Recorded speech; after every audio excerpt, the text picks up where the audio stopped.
در مورد بیماری آدیسون توی سگا چی میدونید؟ این یه بیماریه که از نساختن کورتیزول توی بدن سگا به وجود میاد و یک بیماری خود ایمنیه. حالا کورتیزول چیه؟ کورتیزول کمک میکنه استرس و اضطراب تو سگ شما کم بشه. اینم بگم این بیماری اصولا مادرزادیه و تازه از 2 سالگی به بعد خودشون نشون میده.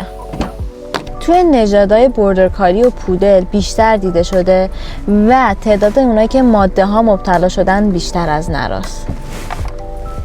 یه سری علائم متداول هم داره، مثل کم اشتهایی، بیحالی، استفراغ زیاد و اسهالای خونی. البته فکر نکنید هر کس که اینا رو داره حتما این بیماری رو گرفته. اولین کار مراجعه به پزشکه. دومین کار چون معده سگت ملتهبه یه غذای لفت انتخاب کن.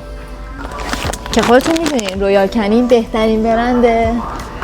راستی اگه نمیدونید که رویال کنین اصل رو تو ایران از کجا بخرین، پیج زیرو فالو داشته باشین.